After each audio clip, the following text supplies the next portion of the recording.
Hello everyone. तो title समझ में आ गया होगा कि हम लोग क्या करने वाले हैं। हम लोग स्क्रैच पे बाउंसिंग बॉल बनाएंगे। One of my favourite topic. क्योंकि ये प्रोजेक्ट कंप्लीट करने के बाद आपकी जो कंडीशंस, जो मूवमेंट और जो लूप्स के कॉन्सेप्ट हैं वो बहुत ही ज़्यादा मक्खन हो जाएंगे। आपको सारी चीज़ें बहुत ही स्मूथली समझ में आ जाएंगी। आप स्क्रैच सर्च कर सकते हैं। अगर आप स्क्रैच सर्च करेंगे गूगल पे तो आपको ये मिल जाएगा। मैं आपको शो कर दे रहा हूँ।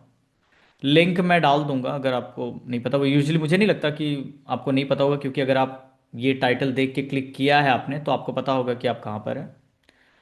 एनीवेज, तो आप स्क्रैच पर आएंगे, ज्वाइन स्क्रैच करेंगे तो अच्छी बात है।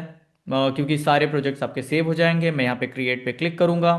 मैं बहुत ज़्यादा ये स्क्रैच के लेआउट पे नहीं जाऊँगा, क्योंकि वो बहुत ज़्यादा टाइम वेस्ट करेगा, है ना। और वीडियो लंबा हो जाएगा। फिर आप बोलेंगे नीलेश वीडियो लंबा हो गया, तो मैं आपको ये मौका नहीं दूंगा। अभी देखिए, ये हमारी बिल्ली है, प्यारी सी एक स्प्राइट। यहाँ पर हम ये जो यहाँ पे कैट दिख रही है, यहाँ पे हम क्या करेंगे कि इसको बाय बाय कर देंगे। यहाँ पे क्लिक करेंगे और ये ऑप्शन आएगा, are you sure you want to delete the sprite. Obviously we want to. उसके बाद हम क्या करेंगे कि क्योंकि प्रोजेक्ट का नाम है बाउंसिंग बॉल, तो हमें बॉल की ज़रूरत है। तो हम यहाँ क्लिक करेंगे और बॉल पे चले जाएंगे। ये हमारी प्यारी सी बॉल यहाँ पर आ चुकी है, जैसा कि आप देख रहे हैं। आप चाहें तो बॉल का नाम चेंज कर सकते हैं। मैं रिकमेंड नहीं करूँगा, पर हो सकता है आपको करना होगा तो आप कर सकते हैं। साइज़ है यहाँ पे, बॉल का साइज़ अगर आपको बड़ा करना है तो बड़ा कर सकते हैं, छोटा करना है तो छोटा कर सकते हैं। मैं तो 100 ही रखने वाला हूँ। Show, not show, not show पे क्लिक करेंगे तो बॉल नहीं दिखाई देगी। जब बॉल दिखाई नहीं देगी तो प्रोजेक्ट कैसे बनेगा दोस्त। तो शो ही रखेंगे। डायरेक्शन है, ये बाद में समझाऊंगा। एक्स एंड वाई ये समझाऊंगा, अभी समझाऊंगा। ओके। तो ये कैसा है कि मान लीजिए ये हमने एक यहाँ पे एक लाइन क्रिएट कर दिया। मानेंगे क्या, मैंने तो क्रिएट कर भी दिया, आपने ध्यान नहीं दिया। और एक यहाँ पे ऐसे क्रिएट कर देता हूँ। ओके। उसके बाद मैं x की वैल्यू ज़ीरो कर देता हूँ और साथ में हमारे y की वैल्यू भी ज़ीरो कर देता हूँ। अब देखेंगे बॉल हमारा एकदम सेंटर में है। ओके। मान लीजिए मैं जाऊं और x की वैल्यू को, जो कि हॉरिजॉन्टल वर्क करता है, यानी कि अगर आप x की वैल्यू चेंज करेंगे तो वो हॉरिजॉन्टली जो हमारे ऑब्जेक्ट को मूव कराएगी। अगर मैं जाकर यहां पर x की वैल्यू को 100 कर दूं और इंटर करूं, तो मेरा जो बॉल है, यानी कि जो स्प्राइट है, इसको हम स्क्रैच में स्प्राइट बोलते हैं, ठीक है। ये जो अगर स्प्राइट की वैल्यू 100 कर दे, यानी पॉजिटिव साइड में जाए, तो ये बॉल मूव करेगी राइट को।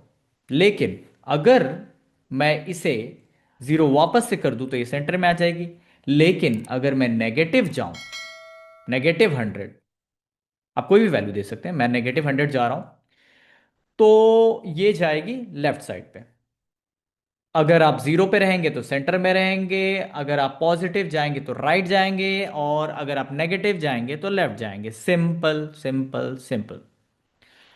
उसके बाद हमारे पास वाई भी है, क्योंकि अगर अगर अगर अगर हम हॉरिजॉन्टली मूव कर रहे हैं तो हम वर्टिकल भी मूव करेंगे, ऊपर नीचे भी तो मूव करना है ना भाई।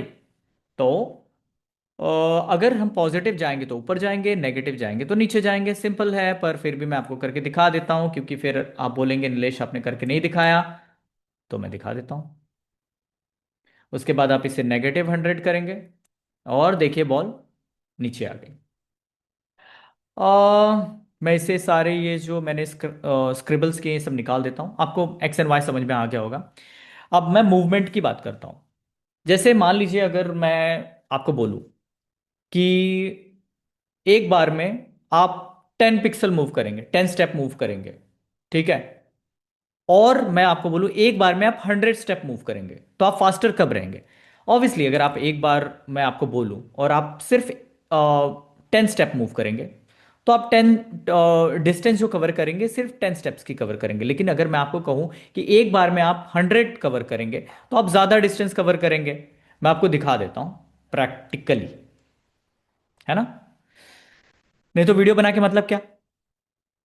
अब देखिए यहाँ पे ब्लॉक्स हैं, बहुत अच्छे अच्छे ब्लॉक्स हैं, बहुत ही प्यारे प्यारे कलर है यहाँ पे, ब्लू है और पर्पल है। एनीवेज हम मोशन पे जा रहे हैं और यहाँ पे हम मूव को लेकर आएंगे। यहाँ पे देखिए 10 स्टेप्स लिखा हुआ है, 10 पिक्सल है। अगर मैं क्लिक करूंगा ना आपको बहुत ही माइनर डिफरेंस दिखाई देगा, बिकॉज बिकॉज बिकॉज 10 पिक्सल बहुत ज़्यादा कम होता है, देखिए। लेकिन अगर मैं इसे 100 कर दूं तो, और फिर मैं अगर इसे क्लिक करूं तो क्या होगा, देखिए क्या हुआ। वो 100 मूव किया, वापस एक बार क्लिक करूं, दो तीन बार क्लिक करूंगा तो ये बाहर ही चला जाएगा भाई साहब। तो इसे हम बाहर नहीं जाने देंगे, हम इसे वापस से अंदर बुलाएंगे, सेंटर में रखेंगे। ओके, आपको याद है मैंने आपको एक्स और वाई समझाया था। तो हम क्या करेंगे यहाँ पर, हम व्हेन ग्रीन फ्लैग क्लिक डालेंगे। इसका मतलब क्या होता है, मतलब है कि ये एक सिग्नल है कि भाई आप कोड शुरू कर दो। जैसे कि अगर मान लीजिए मैं यहाँ पे ग्रीन फ्लैग पे अभी क्लिक करूँ तो कुछ नहीं हो रहा है, क्यों, क्योंकि मैंने कुछ डाला ही नहीं है, मैंने कुछ बोला ही नहीं है अभी तक करने के लिए। और जब मैंने कुछ बोला ही नहीं है तो ये अपने आप नहीं करेगा, अनटिल एनलेस ये जो व्हेन ग्रीन फ्लैग क्लिक्ड है इसके नीचे मैं डाल दूं कोड, जो भी मुझे कराना होगा बॉल से। अगर मैं वो चीज़ें डाल दूं यहाँ पे और मैं ग्रीन फ्लैग पे क्लिक करूं तो वो चीज़ें एग्जीक्यूट हो जाएंगी। तो उसके लिए मैं क्या करूंगा यहाँ पे, अभी मुझे फिलहाल क्या कराना है, मैं चाहता हूं कि मेरा बॉल कहीं पे भी हो, अगर मैं ग्रीन फ्लैग पे क्लिक करूं तो मेरा बॉल सेंटर में आ जाना चाहिए। उसके लिए मैं मोशन पे जाऊंगा और यहां पर हमारे पास है go to X and Y, यहां पर गया मैं और इसे मैं जीरो कर दिया और वाई को भी जीरो कर दिया। ओके, मैंने क्या बोला, whenever I click on green flag go to X zero and Y zero. Okay, so अगर मैं इस ग्रीन फ्लैग पे क्लिक करूं, मेरा बॉल कहीं भी हो वो सेंटर पे आ जाएगा, बिकॉज वो कमांड मैंने दिया है, वो कोड मैंने यहां पे डाला है, वो ब्लॉक मैंने डाला है। ओके, अब इससे सिंपल बताना मुझे कैसे करना है, ठीक है। अगर मैं कहीं पे भी इसे लेके जाऊं, अगर क्लिक करूं तो ये सेंटर में आ जाएगा। अब मुझे क्या चाहिए, और मुझे क्या चाहिए, मुझे चाहिए कि ये मेरा जो बॉल है जब भी मूव करे एक पर्टिकुलर डायरेक्शन में मूव करे, और वो डायरेक्शन क्या होगा, वो 45 डिग्री का एंगल होगा। मुझे समझाने दीजिए। जैसे मान लीजिए कि मेरा बॉल ये है, अब मैं चाहता हूं कि ये मूव करे, लेकिन क्वेश्चन आता है कि मैं कहां मूव करूं। अगर मैं बॉल को बोलूं भाई तू मूव कर, तो क्वेश्चन यही आएगा ना कि भाई कहाँ मूव करूं। तो मैं इससे कहूंगा कि जब भी तू मूव करेगा तू 40 डिग्री पे मूव करेगा, यानी कि ये एंगल पे मूव करेगा। इसे कहते हैं 45 डिग्री, और ये है हमारा 90। ओके, हमें 90 पे मूव नहीं करना है, हमें 45 डिग्री पे मूव करना है, यानी तिरछा। तो मैं क्या करूंगा, यहां पे आऊंगा पॉइंट इन डायरेक्शन, यहां पर जाके ये 90 बाय डिफॉल्ट है, इसीलिए आपने देखा होगा जब मैं मूव पे क्लिक कर रहा था बाय डिफॉल्ट वो 90 पे मूव कर रहा था। मुझे 90 पे मूव नहीं कराना है, मुझे 45 पे मूव कराना है, इसलिए मैं 45 यहां पे डालूंगा।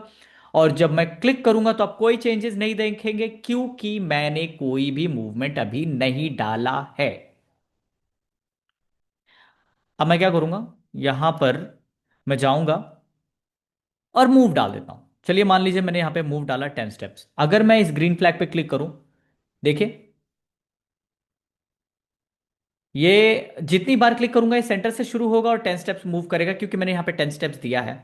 मैं चाहता हूं कि ये जो 10 स्टेप्स है ना ये कई बार चले, कई बार हो, ये एक बार में ये पुश मतलब ना हो जाए, लंबा लंबा डिस्टेंस ना कवर करे। क्योंकि अगर मैं यहाँ पे अगर सोचो मूव यहाँ पे 10 है, अगर मैं इसे 100 कर दूं, ठीक है, तो आप देखेंगे यहाँ पे मूवमेंट तो आ जाएगी।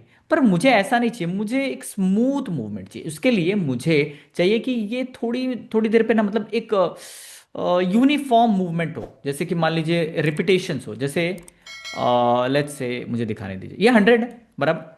अगर मैं यहाँ 10 कर दूं, यहाँ पे मैंने 10 किया और मैं कंट्रोल में गया, कंट्रोल में यहाँ पे एक रिपीट का ऑप्शन है। रिपीट जो नाम है वो खुद बोल रहा है कि मैं रिपीट करूंगा, जो भी चीज आप बोलोगे मैं उस चीज को रिपीट कराऊंगा। और ये कितनी बार रिपीट कराए, यहाँ पे 10 लिखा हुआ है।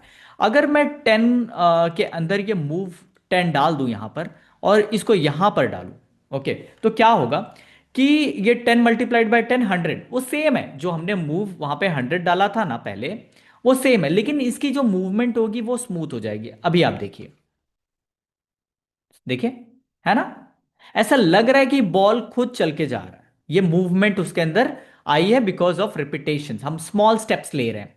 स्मॉल स्टेप्स लेने की वजह से ये लग रहा है कि ये मूव कर रहा है। अगर मैं इसे 20 कर दूं तो ये क्या हो जाएगा, 200 पिक्सल डिस्टेंस कवर करेगा, और आपको दिखाई देगा कि ये थोड़ा फास्ट मूव हो रहा है। सी,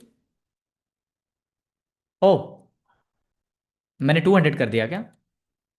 प्लीज इसे चेंज कर लीजिए, क्योंकि ये सुपरसोनिक स्पीड इसको मिल गई है। देखिए, है ना, जितनी वैल्यू आप मूवमेंट की बढ़ाते जाएंगे वो उतना ज्यादा डिस्टेंस कवर करेगा और वो उतना फास्ट होता जाएगा। अब हम क्या करेंगे, लेकिन मुझे क्या चाहिए ना, मुझे चाहिए कि ये जो 10 स्टेप्स है ना, ये होता रहे, ये होता रहे, ये मतलब चलता ही जाए, चलता ही जाए, चलता ही जाए। तो हम क्या करेंगे कि रिपीट की जगह, रिपीट को यहां रखेंगे, और यहां समथिंग कॉल फॉर एवर है। फॉर एवर मतलब क्या, इसके अंदर जो भी चीज डालेंगे और जो भी कोड डालेंगे वो रिपीट होता रहेगा अनटिल अनलेस हम उसे खुद रोके। ठीक है, और हम क्यों रोकेंगे, क्यों रोकेंगे वो आपको बाद में पता चलेगा क्यों रोकेंगे। पर यहाँ पे देखिए, अब यहाँ पे मैंने 10 स्टेप्स डाल दिया, और यहाँ पे जब क्लिक कर रहा हूँ तो देखिए ये 45 डिग्री एंगल पे मूव कर रहा है, 10 की स्पीड में। 10 की स्पीड में ये 45 डिग्री पे मूव कर रहा है। और फॉर एवर आप देखेंगे बॉल गायब हो गया, बॉल चला गया, चला गया भाई, चला गया, पता नहीं कहाँ गया, मुझे नहीं पता, लेकिन चला गया। यहाँ पर कुछ हो नहीं रहा है, कुछ हो नहीं रहा है ना अभी। अब हम क्या करेंगे, हम अपने कोड में एक कमांड डालेंगे कि भाई तुझे मूव तो करना है, लेकिन तुझे साथ में ये भी ध्यान देना है कि जब तू जो हमारा ये प्रीव्यू एरिया, यानी जो ये डिस्प्ले का पार्ट है, मुझे दिखा देने दीजिए, ये जो ये डिस्प्ले का जो पार्ट है, जो एजेस हैं, अगर ये इनको टच करता है तो बॉल जो है वो हमारा टकरा के वापस आना चाहिए, वापस से बाउंस होकर जाना चाहिए, बाउंस होना चाहिए, क्योंकि प्रोजेक्ट का नाम है बाउंसिंग बॉल, है ना। प्रोजेक्ट का नाम क्या है, मैं एक काम करता हूँ, नाम ही यहाँ पे पहले डाल ही देता हूँ, जो कि मुझे पहले ही कर देना चाहिए था, बाउंसिंग बॉल। स्पेलिंग करेक्ट है ना? करेक्ट ही होगी। एनीवेज, बाउंसिंग बॉल, ठीक है। अब क्या करेंगे हम, बाउंसिंग बॉल, अब यहां पे हम क्या करेंगे, हम मोशन में जाएंगे, क्योंकि जो भी मूवमेंट वाला काम होगा ना वो मोशन पे आएगा। और ये चीजें कैसे याद होंगी, ये प्रैक्टिस पे प्रैक्टिस आप करते जाएंगे तो आपको याद हो जाएंगे। वैसे मुझे नहीं लगता कि आप स्क्रैच पे ज्यादा दिन आप टाइम बिताएंगे, क्योंकि जो मेन ऑब्जेक्टिव होता है स्क्रैच सीखने का वो कॉन्सेप्ट सीखने का होता है। उसके बाद आप कोई हायर लैंग्वेज पे चले जाते हैं, आप पाइथन पे चले जाते हैं, आप वेब डेवलपमेंट पे चले जाते हैं, बहुत सारी ऑप्शंस होते हैं। वो डिपेंड करता है कि आप आपकी ग्रास्पिंग पावर जो है उसके ऊपर डिपेंड करता है आप कौन कितनी जल्दी ग्रैस्प करते हैं। मैंने कई सारे स्टूडेंट्स को देखा है जो 10 दिन में ही पूरा स्क्रैच कंप्लीट कर देते हैं। बहुत सारे स्टूडेंट्स को मैंने देखा है जो 40 से 50 दिन लगा देते हैं स्क्रैच सीखने में। डिपेंड करता है, कई बार वो बहुत एज में छोटे भी होते हैं, मैटर करता है, एज मैटर्स। सो अभी क्या करेंगे, हम यहाँ पर मोशन में जाएंगे और स्क्रॉल करेंगे नीचे। अगर आप ध्यान देंगे तो यहां पर है इफ ऑन एज बाउंस, है ना, यहां पर मैंने इसको डाल दिया। अब क्या होगा देखो, बाउंस कर रहा है ना। क्या इस रिपीट की मुझे जरूरत है? नहीं जरूरत है, बॉल मेरा बाउंस कर रहा है, सिंपल। तो मैं इस वीडियो को यहीं डन कर रहा हूँ, क्योंकि वीडियो मेरा ऑलरेडी लेंदी हो चुका है। मुझे लग रहा है कि मैं काफ़ी डिटेल में जा रहा हूँ, इसलिए वीडियो लॉन्ग हो रहा है, लेकिन मेरा पर्पस ही यही है कि मैं आपको बहुत ही डिटेल में चीज़ें समझाऊँ, और मुझे यूट्यूब का भी ध्यान देना है। तो यहीं पे हम डन करते हैं। मुझे लगता है कि आपको चीज़ें समझ में आ गई। अगर नहीं समझ में आई तो मुझे प्लीज़ कमेंट करके बताइए, मैं उन चीज़ों को समझाने की कोशिश करूँगा। वैसे तो बड़ा बेसिक सा था, है ना। चलिए, like, subscribe, click on the bell icon to get the notifications, ये तो बोलना ज़रूरी है, तो मैंने बोल दिया। अब आपका काम है, देख लो, मतलब वीडियो तो आपने देख ही लिया है, लेकिन लाइक सब्सक्राइब देख लो, सब्सक्राइब, क्राइब। सब्सक्राइब।